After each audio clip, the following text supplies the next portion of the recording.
అమ్మ కుట్టికి ఎత్తుకోవాలంటే మస్తు భయం అవుతుంది, ఎందుకంటే అమ్మ కుట్టికి 2 పెద్ద కుక్కలు గడిచేసినాయి. చూడు ఎంత పెద్ద దెబ్బ తగిలించుకున్నావో. బజ్జు బజ్జు బజ్జు, మరి మిస్ అయినావా?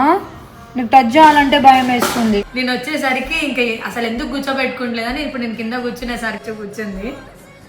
సండే రోజు మా అత్త వాళ్ళ ఇంట్లో ఏం చేస్తా అని చూపిద్దాం అనుకున్నా, కాకపోతే అమ్మ కుట్టితోని రీల్స్తోనే సరిపోయింది. ఇంకా నన్ను చూస్తే గుర్తుపడుతుందో లేదో అని అనుకుంటూనే సిటీ నుండి ఊరికి వెళ్తా, కానీ అది రోజంతా నాతోనే ఉంటూ నాతోనే ఆడుకుంటూ ఇక్కడ నేను మెట్లు దిగుతుంది, ఆగితే ఆగుతుంది. ఇంత పిచ్చి అయిపోయింది నేనంటే తనకి. నా డ్రెస్సెస్ అన్ని ఆల్టరేషన్ చేసేది మా అక్కనే, అండ్ బ్లౌజెస్ కుట్టేది కూడా మా అక్కనే. ఒక రోజులో ఒక 5-6 రీల్స్ అయితే చేసేస్తా, అంటే 5-6 డ్రెస్సెస్ పైన రీల్స్ చేసేస్తా. ఈ అమ్మ కుట్టి దెబ్బ చూస్తే అందరూ అయ్యో పాపం అంటున్నారు, కానీ అది మాత్రం ఎంత యాక్టివ్ ఉందంటే. సండే కాబట్టి చికెన్ వండుకున్నాం అండ్ నా చిడుతల్లి మస్తు ఎంజాయ్ చేస్తుంది ఫ్రెండ్ తోని. మొత్తానికి టాటా బాయ్ బాయ్ చెప్పే టైం వచ్చేసింది.